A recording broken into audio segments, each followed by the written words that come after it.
The game of rugby at the moment is certainly hitting new highs in Ireland with the success of the Irish rugby team.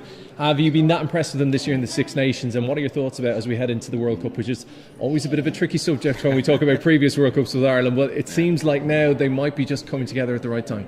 So they were leading into 2019 in a similar position, number one team in the world. Obviously lost to Japan, over in Japan in 2019.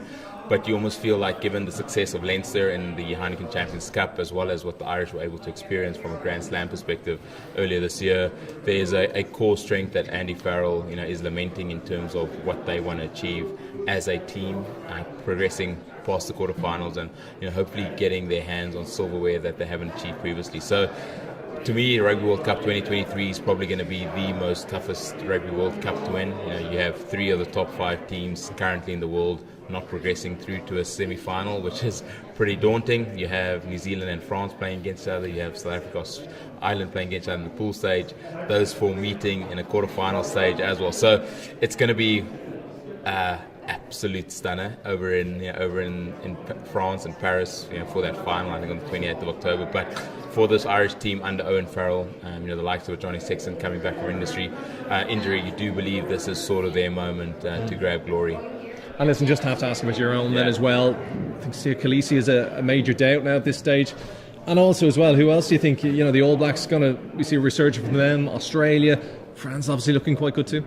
Yeah, again, for me, this is probably going to be the toughest Rugby World Cup to win. If you look at the pool games, if you look at who you have to actually progress past, both New Zealand and South Africa potentially coming in as underdogs in comparison to a France and Ireland. For me, South Africa, very much like 2019, coming in under the radar. Yes, there's maybe one or two injury doubts hanging over one or two players.